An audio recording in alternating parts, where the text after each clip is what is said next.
फिर देखिए बेटा दूसरा क्या होगा, दूसरा उसका है जन। यहाँ पर दूसरा अंग कौन सा है, पहला अंग तो भूमि है, किसी भी राष्ट्र के स्वरूप के निर्माण के लिए दूसरा अंग कौन सा है, जन। तो इस पैराग्राफ को हम पढ़ रहे हैं, ये इंपॉर्टेंट पैराग्राफ है बोर्ड के लिए। मातृभूमि पर निवास करने वाले मनुष्य राष्ट्र का दूसरा अंग है। पृथ्वी हो और मनुष्य ना हो तो राष्ट्र की कल्पना असंभव है। पृथ्वी और जन दोनों के सम्मेलन से ही राष्ट्र का स्वरूप प्रतिपादित होता है। जन के कारण ही पृथ्वी मातृभूमि की संज्ञा प्राप्त करती है। पृथ्वी माता है और जन सच्चे अर्थों में पृथ्वी का पुत्र है। मैं फिर से इसको पढ़ रही हूँ कि मातृभूमि पर निवास करने वाले मनुष्य राष्ट्र का दूसरा अंग है।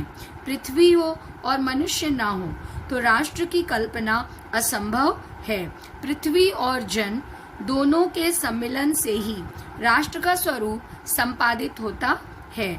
जन के कारण ही पृथ्वी मातृभूमि की संज्ञा प्राप्त करती है।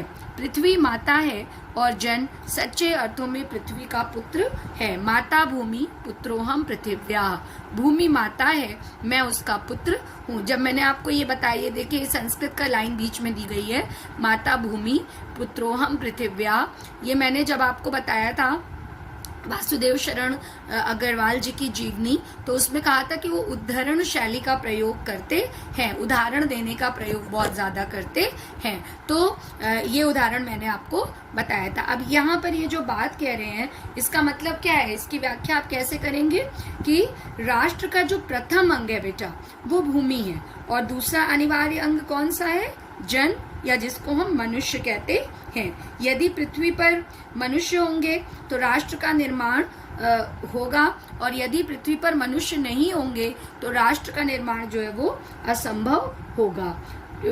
असंभव होगा मतलब राष्ट्र का निर्माण पृथ्वी के होने से और संस्कृति के होने से ही नहीं होगा, बल्कि जन भी उसका एक बहुत इम्पोर्टेंट अंग जो है वो है, बल्कि सर्वाधिक इम्पोर्टेंट है। क्योंकि यदि मनुष्य होगा तो वो भूमि भी एकत्रित कर लेगा, यदि मनुष्य होगा तो वो भूमि भी एकत्रित कर लेगा, भूमि पे भी विजय प्राप्त कर लेगा अगर उसके पास नहीं है अपने श्रम से, और अपनी संस्कृति को भी वो डेवलप कर पाएगा। तो इसे आप ऐसे भी समझ सकते हैं, ठीक है। इसके अलावा वो क्या कह रहे हैं कि पृथ्वी और जन दोनों के सम्मिलन से ही राष्ट्र का स्वरूप, यहाँ पर देखिए थर्ड लाइन, पृथ्वी और जन दोनों के सम्मिलन से ही राष्ट्र का स्वरूप संपादित होता है।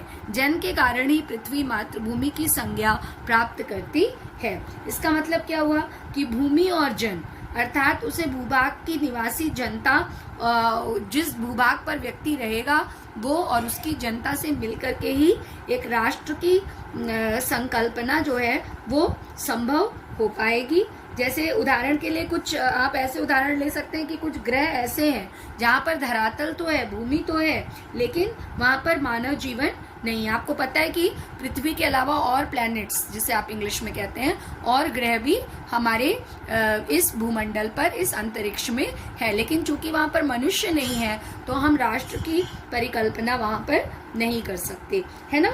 तो आप क्या कह सकते हैं, जैसे चंद्रमा है, मंगल ग्रह आदि है। तो पृथ्वी को मातृभूमि कहा ही इसलिए जाता है क्योंकि उसमें मनुष्य रहते हैं, और हम पृथ्वी को मातृभूमि कहते हैं। तो ये नाम को सार्थक भी हमें ही करना होगा, और ये नाम तभी सार्थक होगा जबकि हमारे पास मनुष्य होंगे, ठीक है।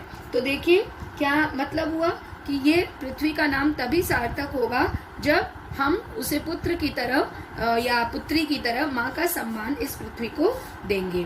इसलिए मातृभूमि कहलाने के लिए पुत्रों की आवश्यकता होगी। पुत्र किसके रूप में होंगे, नागरिकों के रूप में इस राष्ट्र में या किसी भी राष्ट्र में। मैंने आपको बताया था कि ये पार्ट जो है, ये लेसन जो है वो केवल भारत राष्ट्र के लिए नहीं है बल्कि संपूर्ण राष्ट्रों के लिए ये है। तो जब वहाँ के जो नागरिक होंगे यहाँ पर वही पुत्र कहलाएंगे, ठीक है।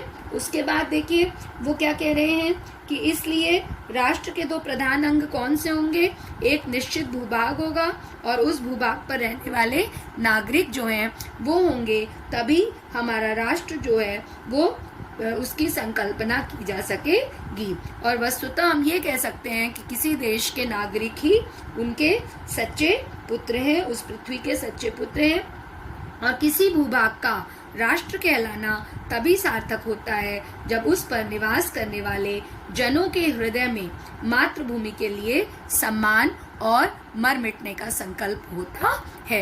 ये जो लिखा है इन्होंने यहाँ पर कि पृथ्वी माता पृथ्वी पुत्रो हम पृथिव्या, भूमि माता और मैं उसका पुत्र हूँ।